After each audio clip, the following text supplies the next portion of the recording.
ओम शांति। आज के बाबा के 26 तारीख के महावाक्य सुनेंगे। आज बाबा ने कहा तुम इस यज्ञ के रक्षक हो।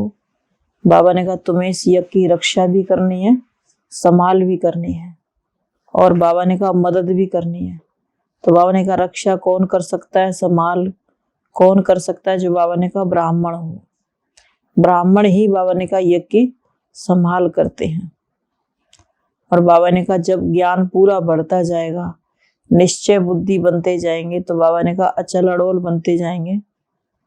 और बाबा ने कहा जितना ज्ञान की गहराई बढ़ती जाएगी, उतना ही माया जीत बनते जाएंगे। माया के जो विघन है, बाबा ने कहा ये आना बंद हो जाएंगे, उन्नति होती जाएगी, आगे बढ़ते जाएंगे। और बाबा ने कहा जैसे जो वो स्टूडेंट पढ़ते हैं तो पढ़ाई में बुद्धि चलती है कि आज क्या है, उनकी बुद्धि में पढ़ाई घूमती रहती है, इम्तिहान पास करते हैं। तो बाबा ने कहा तुम्हारी पढ़ाई भी बुद्धि में चलती रहे कि बाबा ने आज क्या होमवर्क दिया है। पूरा दिन बाबा ने कहा बुद्धि चलती रहेगी, पढ़ाई घूमती रहेगी, तो बाबा ने कहा नशा चढ़ेगा। फिर बाबा ने कहा नई दुनिया नजदीक दिखाई देगी, अपना घर भी नजदीक दिखाई देगा। आज के बाबा के महावाक्य हैं। बाबा ने कहा मीठे बच्चे, 26 तारीख की आज के बाबा के महावाक्य हैं। बाबा ने कहा मीठे बच्चे, रूहानी बाप ने यह रुद्र ज्ञान यज्ञ रचा है। इस यज्ञ के रक्षक तुम ब्राह्मण हो। तुम गायन लायक बनते हो, लेकिन अपनी पूजा नहीं करा सकते हो। प्रश्न है, तुम बच्चों में जब ज्ञान की पराकाष्ठा हो जाएगी तो उस समय की स्थिति क्या होगी? तो बाबा ने कहा उत्तर में उस समय तुम्हारी स्थिति अचल अड़ोल होगी, किसी भी प्रकार के माया के तूफान हिला नहीं सकेंगे। तुम्हारी कर्मातीत अवस्था हो जाएगी। अभी तक ज्ञान की पूरी पराकाष्ठा न होने के कारण माया के तूफान, स्वप्न आदि आते हैं। यह युद्ध का मैदान है, नई नई आशाएं प्रकट हो जाएंगी, परंतु तुम्हें इनसे डरना नहीं है। बाप से श्रीमत ले आगे बढ़ते रहना है। गीत तुम्हें पाके हमने जहां पा लिया, जमी तो जमी आसमां पा लिया। ओम शांति। गीत तो बच्चों ने बहुत बार सुने हैं, अब उनके अर्थ में टिकना है। लक्ष्य को पकड़ लिया है कि अभी हम बेहद के बाप से बेहद का वर्षा ले रहे हैं, जिसको आधा कल्प से याद किया है। रावण वर्षा छीनते हैं, दुनिया वाले इस बात को नहीं जानते, तुम बच्चे जानते हो। यह रुद्र ज्ञान यज्ञ है, कोई मनुष्य का नहीं है। प्रजापिता ने यह यज्ञ नहीं रचा है, यह रुद्र यज्ञ है। ज्ञान सागर अथवा शिव ने यह यज्ञ रचा है। यज्ञ तो अनेक प्रकार के रचते हैं ना, जैसे दक्ष प्रजापति कहते हैं। अब दक्ष प्रजापति तो है नहीं, ब्रह्मा है प्रजापिता, दक्ष है प्रजापति, अक्षर नाम कहाँ से? बाबा ने कहा दक्ष प्रजापति, अक्षर नाम कहाँ से आया? बाप बैठ समझाते हैं, यह रोंग बनाया हुआ है। शास्त्रों में भी लंबी चौड़ी कथाएं लिख दी हैं। प्रजापिता तो एक ही होगा ना। जो भी यज्ञ रचते हैं वह सब मटेरियल, बाबा ने कहा झूठे यज्ञ हैं। यह रूहानी बाप का रूहानी यज्ञ है, इसमें भी ब्राह्मण चाहिए। बाबा ने कहा इस यज्ञ को संभालने वाले भी पवित्र ब्राह्मण चाहिए। वह ब्राह्मण तो है कुखवंशावली, तुम हो मुखवंशावली। मुखवंशावली कब पुजारी हो न सके, तुम पूज्य बनते हो। वह है पुजारी, तुम गायन लायक बनते हो। तुम्हारी पूजा अभी नहीं हो सकती। अगर देहधारी की पूजा करते हैं तो यह रोंग है। पवित्र है ही सतयुग में देवताएं। हिंदुओं की रस्म रिवाज है, जो स्त्री को कहा जाता है पति ही तुम्हारा गुरु है, ईश्वर है, सब कुछ है, तो पति के चरण धोकर पीती हैं। आजकल तो वह रिवाज नहीं है। सिविल मैरिज में यह अक्षर नहीं निकालते, कि पति तुम्हारा गुरु ईश्वर आदि है, यह सब ठगी है।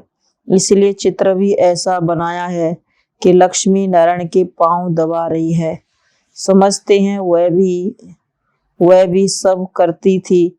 हिंदू नारी को यह करना चाहिए। हाँ, पार्टनर से यह धंधा कराया जाता है क्या? किस्म किस्म के होते हैं, तो जो रस्म देखते हैं वह चित्र बना देते हैं।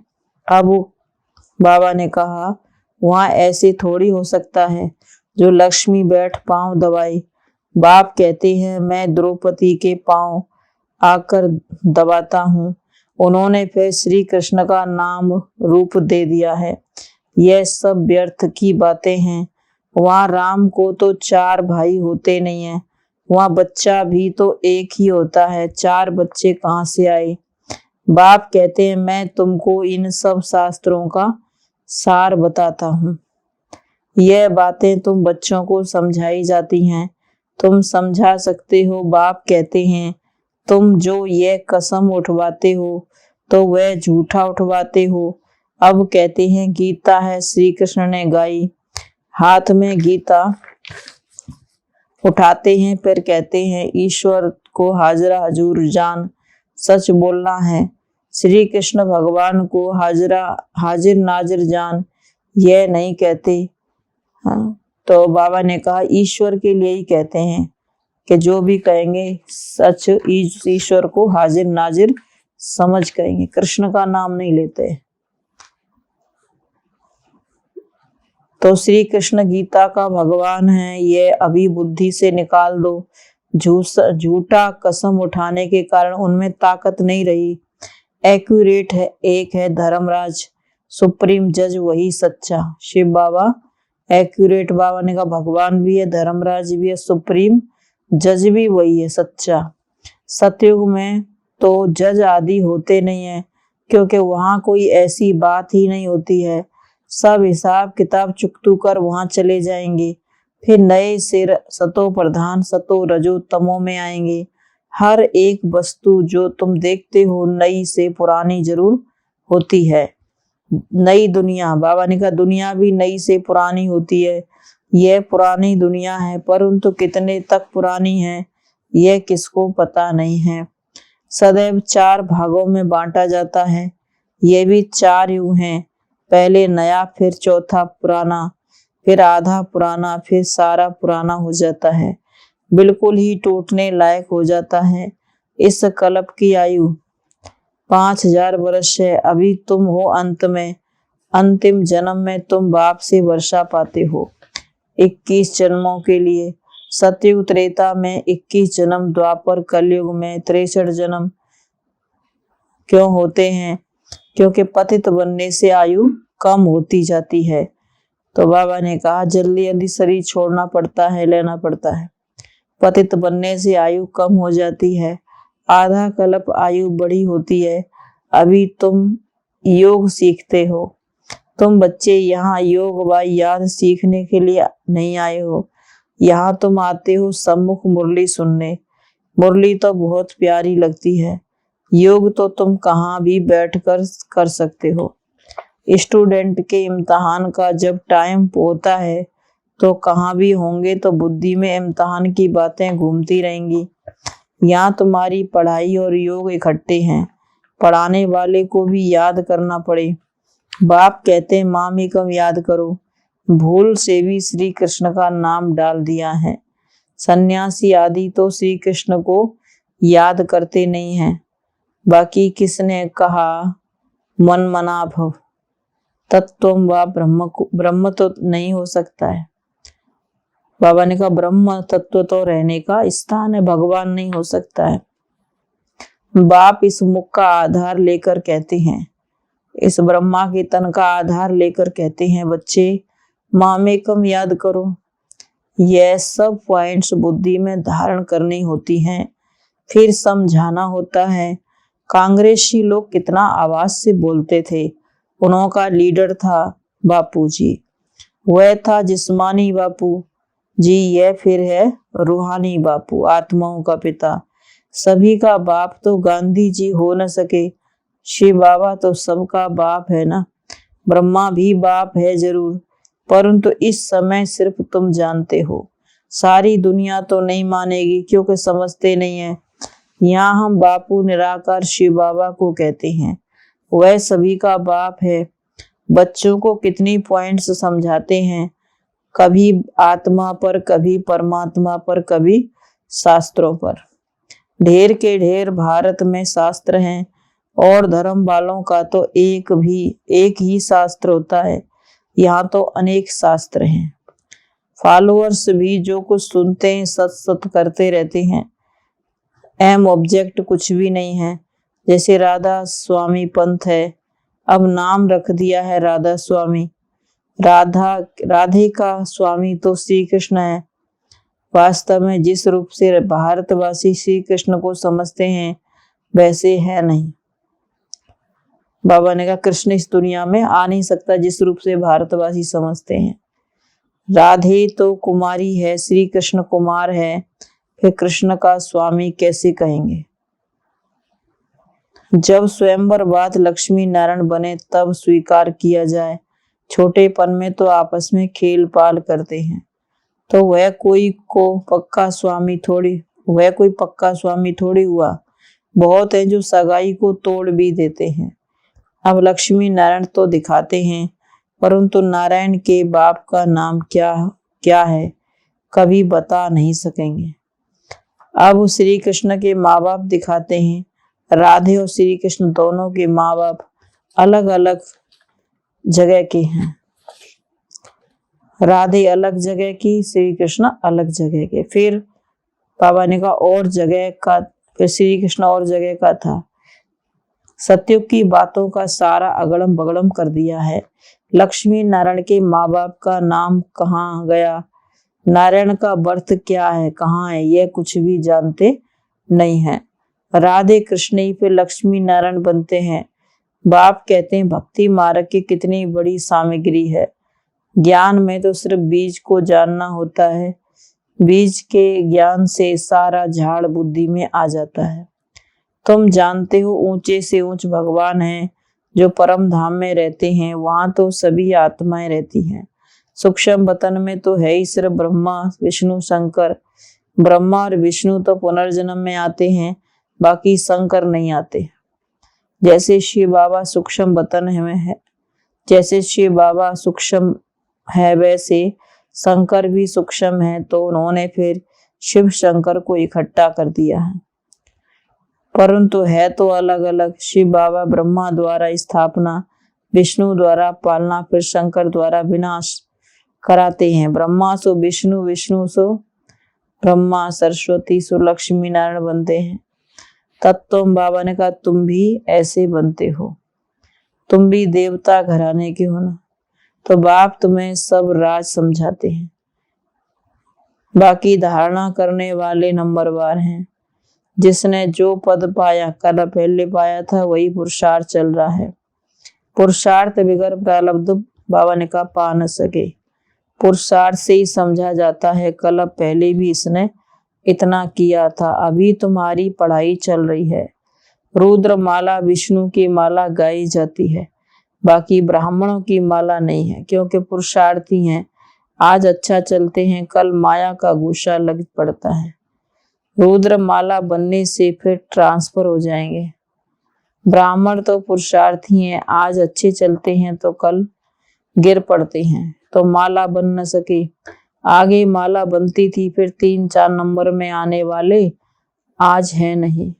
ये युद्ध का मैदान है ना। कुछ भी बात समझ में ना आए तो पूछो, क्योंकि तुमको औरों को भी समझाना है।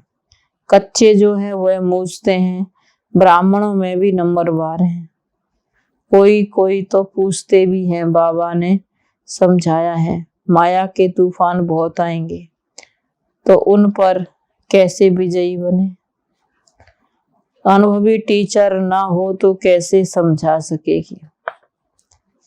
बाप समझाते ही माया के तूफान स्वप्न आदि सब आएंगे। जब तक ज्ञान की पूरी पढ़ाई माना पराकाष्ठा आ जाए, ज्ञान समझ जाए, कर्मातीत अवस्था हो, इस समय तो बहुत आएंगे। बूढ़ों को और ही जवान बना देंगे। नई नई आशाएं प्रकट करेंगे। तुम कहेंगे आगे तो कभी ऐसे ख्याल भी नहीं आते हैं। अरे युद्ध के मैदान में तो तुम आए हो, अभी आए हो। वैद्य लोग कहते हैं इस दवाई से बीमारी सारी बाहर निकलेगी। तो बाबा भी अनुभवी है, सब कुछ बतलाते रहते हैं। इससे जरा भी डरना नहीं है।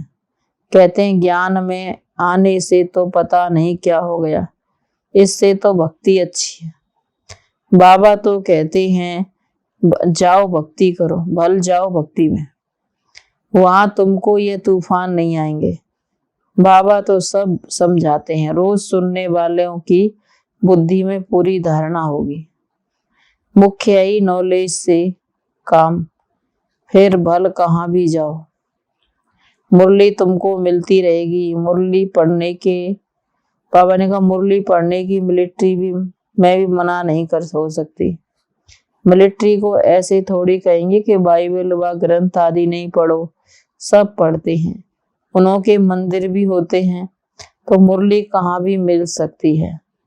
फिर भी तो बाबा ने कहा लक्ष्य मिला हुआ है। मुख्य बात है ही बाप का परिचय देना।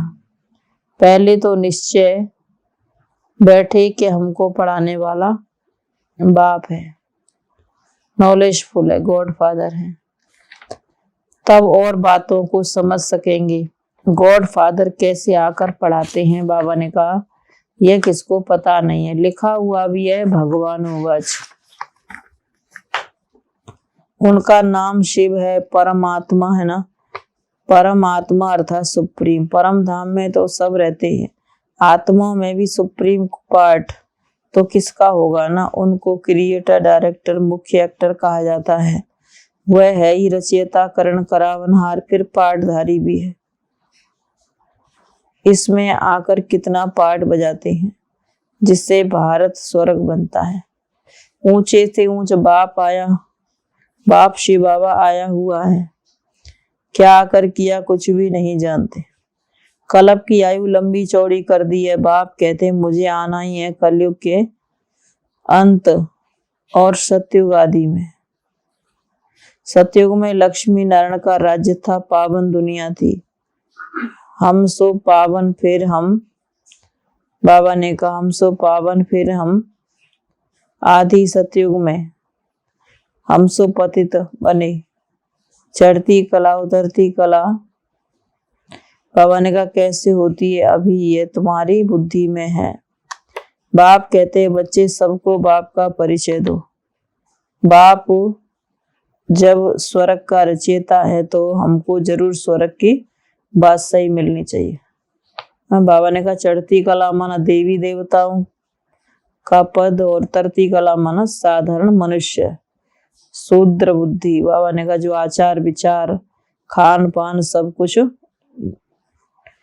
कुछ बाबा ने कहा बदल गया।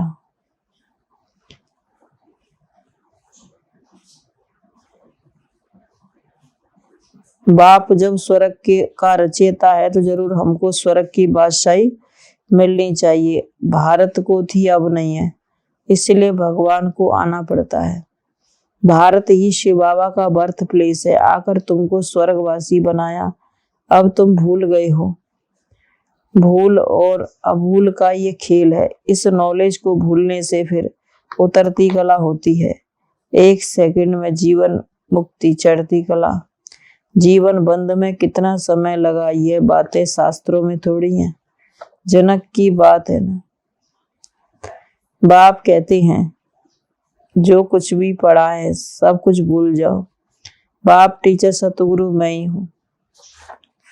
21 जन्मों का तुमको वर्षा मिलता है, फिर भी अहो, बाबा ने कहा फिर भी अहो माया तुम कब्रिस्तानी बना देती हो। शिव बाबा परिस्तानी बनाते हैं। माया बहुत बच्चों को धोखा देती है, इसलिए श्रीमत पर ठीक रीति से चलते नहीं है। अच्छा मीठे मीठे सिकीलते बच्चों प्रति माता पिता बाप दादा का याद प्यार, गुड मॉर्निंग। रूहानी बाप की रूहानी बच्चों को नमस्ते। हम रूहानी बच्चों की रूहानी माता पिता बाप दादा को गुड मॉर्निंग और नमस्ते बाबा, नमस्ते। धारणा के लिए मुख्य सार है। मुरली रोज जरूर पढ़नी है। माया के तूफानों से डरना नहीं है। किसी भी प्रकार के धोखे से बचने के लिए श्रीमत लेते रहना है। बाबा ने कहा मुरली रोज क्या करना है? पढ़ना है। दूसरी पॉइंट है पढ़ाई और योग दोनों इकट्ठा है, इसीलिए पढ़ाने वाले बाप को याद करना है। निश्चय बुद्धि बनना है और बनाना है। बाप का ही परिचय सबको देना है। वरदान अकाल तख्त पर बैठकर कर्मेंद्रियों से सदा श्रेष्ठ कर्म कराने वाले कर्म योगी भव। अकाल तख्त पर बैठकर कर्मेंद्रियों से सदा श्रेष्ठ कर्म कराने वाले कर्म योगी भव। कर्म योगी वो है जो अकाल तख्त नशीन अर्थात स्वराज्य अधिकारी और बाप के वर्षे के राज्य अधिकारी, जो सदा अकाल तख्त पर बैठकर कर्म करते हैं, उनके कर्म श्रेष्ठ होते हैं। इसलिए सभी कर्मेंद्रिय अल्लाह और ऑर्डर पर चलती हैं। अगर कोई तख्त पर ठीक से ना हो तो लॉ और ऑर्डर चल नहीं सकता। तो तख्त नशीन सद आत्मा सदा यथार्थ कर्म और यथार्थ कर्म का प्रत्यक्ष फल खाने वाली होती है। उसे खुशी भी मिलती है तो शक्ति भी मिलती है। स्लोगन।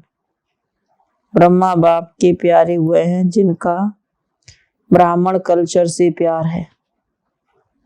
ब्रह्मा बाप के प्यारे हुए हैं जिनका ब्राह्मण कल्चर से प्यार है। तो आज बाबा ने कहा ये रूहानी यज्ञ है। इस रुद्र ज्ञान यज्ञ की बाबा ने कहा तुमको संभाल करनी है। परमात्मा का रचा हुआ यज्ञ है। बाबा ने कहा इसमें असुरों के आसुरी अवगुण वालों के विघ्न भी जरूर पड़ेंगे और ज्ञान की पूरी पराकाष्ठा होगी। तो बाबा ने कहा तुम अचल अडोल रहेंगे, तुम्हारी कर्मातीत अवस्था हो जाएगी। ओम शांति।